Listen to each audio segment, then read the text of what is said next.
Halo semuanya, bulan November ini hadir 2 mobil hybrid dari Toyota dan Wuling yang cukup menyita perhatian karena Toyota mengeluarkan varian dari mobil Innova, di mana ini termasuk mobil yang cukup laku di Indonesia. Nah, tetapi mematikan Innova yang diesel sehingga digantikan dengan mobil hybrid ini. Kemudian, Wuling juga mengeluarkan varian Almas yang di mana sebenarnya kalau saya lihat di forum-forum, konsumsi bahan bakar mobil Wuling ini cukup boros dibandingkan dengan pesaingnya.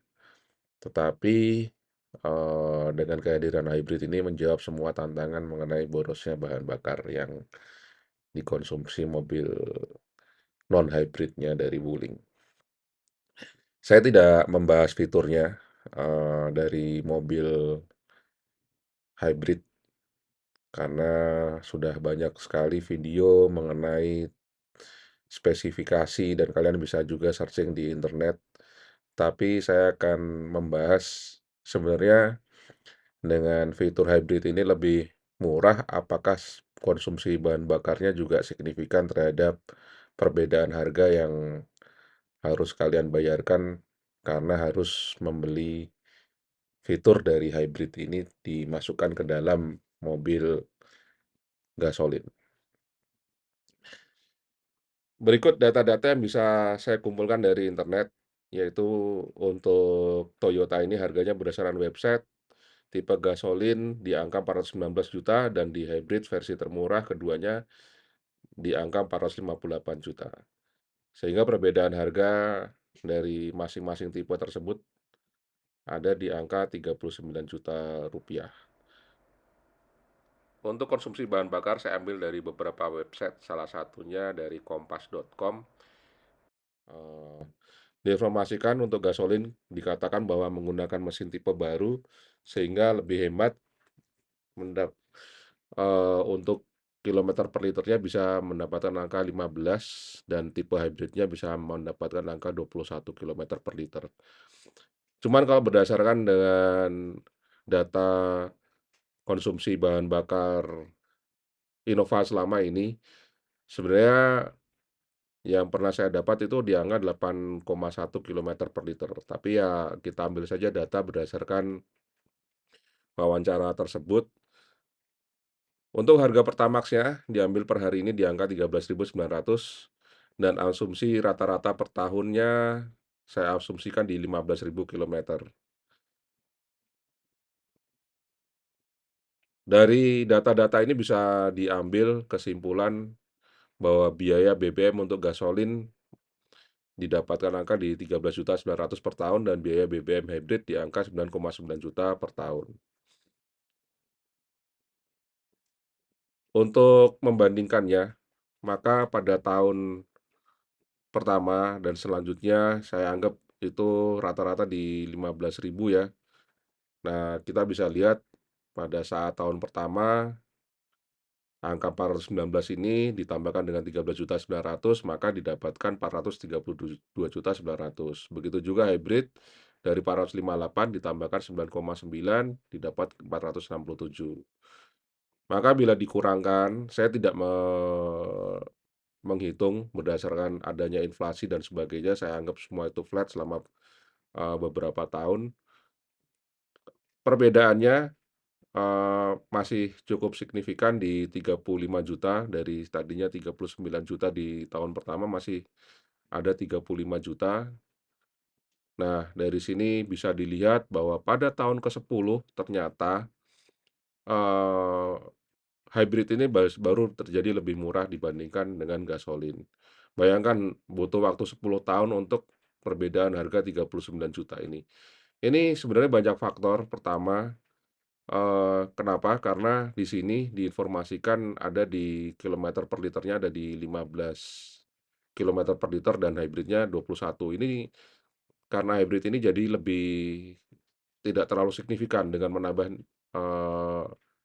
sistem hybrid, tetapi ternyata biayanya yang dikeluarkan ternyata lebih mahal. Dan rata-rata per kilometer ini sebenarnya sudah, apa ya, kalau saya sih memperhitungkan kebiasaan orang di Indonesia ya rata-ratanya sekitar 15.000 sampai 20.000 kilometer. Maksudnya kalau 20.000 kilometer berarti di sini bisa lebih cepat lagi BEP-nya. Jadi saya ambil rata-rata dulu sekitar 15.000 sehingga didapatkan nilai sekian. Nah, ini banyak hal yang saya tidak perhitungkan misalkan pajak, biaya servis, apakah hybrid ini lebih mahal atau tidak, itu tidak saya perhitungkan. Karena ada kemungkinan karena sistemnya lebih kompleks, tentu hybrid lebih mahal. Kemudian juga dari sistem, apa, dari pajaknya, bahwa pajak biasanya dianggap 2 mesin itu lebih mahal dan tidak ada insentif pajak terhadap mobil-mobil hybrid. Nah, bisa kita lihat kalau di Wuling, saya juga bandingkan bahwa perbedaan harganya kurang lebih hampir sama. Dan ini juga dari website untuk gasolin, ini harga yang termahalnya dan hybrid di harga yang cuman ada satu tipe saja, tidak ada tipe yang lain. Sehingga beda harga ini didapatkan angka 35.800.000. Nah, karena cukup signifikannya antara gasolin dan hybrid ini diambil dari beberapa website juga bahwa diinformasikan nilainya sekitar angka tersebut. Maka bisa dihitung bahwa biaya BBM dan gasolin cukup signifikan perbedaannya 22.900.000 untuk gasolin dan hybridnya di angka 10.900.000. Dengan asumsi yang sama rata-rata per kilometer di 15.000. Artinya sudah ada sekitar 12 juta. Nah, dari hal tersebut bahwa bisa kita lihat pada tahun ketiga lebih baik kita membeli hybrid ya karena sudah di angka 15 juta.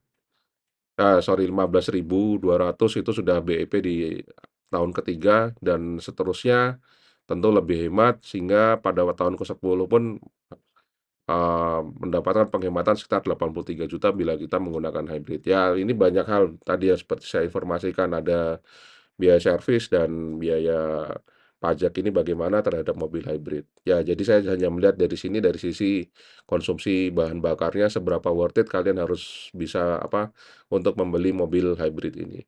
Ya tentunya kalau gasolin ini lebih kecil lagi 296 juta, eee, apa namanya, tentu juga BEP-nya akan lebih lama.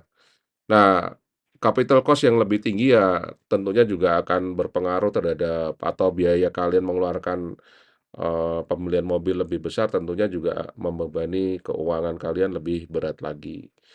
Nah, itulah yang harusnya kalian pertimbangkan terhadap mobil hybrid ini apakah benar-benar worth it dalam membeli mobil ya yang paling signifikan harus diperhatikan adalah konsumsi mengenai bahan bakarnya. Kalau konsumsi bahan bakarnya bisa mencapai 2 kali lipat daripada mobil, biasa, maka seharusnya dengan jarak hanya 35.800.000 tentu lebih worth it kita bisa menambahkan fitur dari hybrid ini dengan pengembalian, break even point bisa didapat di angka tahun ketiganya. Berikut data-data yang berhasil saya kumpulkan, sehingga kalian bisa mempertimbangkan apakah perlu menggunakan mobil hybrid secara harga. Jadi saya tidak mempertimbangkan fitur atau spesifikasi yang ada. Yang jelas mobil hybrid secara lingkungan lebih baik, lebih go green dibandingkan dengan mobil konvensional yang selama ini kita gunakan. Eee Ada beberapa faktor yang harus kalian pertimbangkan selain tadi bahwa konsumsinya dipastikan bahwa memang itu sangat signifikan perbedaannya seperti di Wuling, di mana konsumsi bahan bakarnya bisa separuh dari lebih baik daripada mobil BBM biasa. Nah, tentu juga ada juga yang harus kalian pertimbangkan yaitu pajaknya bagaimana, karena mesin dari mobil hybrid ini kan sebenarnya ada 2. Jadi secara pajak seharusnya lebih mahal karena mobil hybrid tidak mendapatkan, insentif pajak dari pemerintah Dan jangan lupa bahwa selalu digembar-gemborkan terhadap mobil listrik,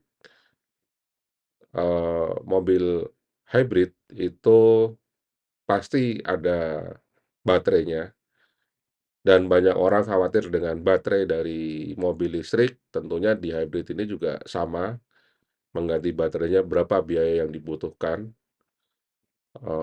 dan itu sangat berpengaruh terhadap nilai investasi kalian terhadap mobil listrik ini. Itu saja yang bisa saya sampaikan kepada kalian yang ingin membeli mobil hybrid, mana yang menjadi, eee, concern-nya. Kurang lebih sekian video saya kali ya ini. Terima kasih sudah menonton dan bye-bye.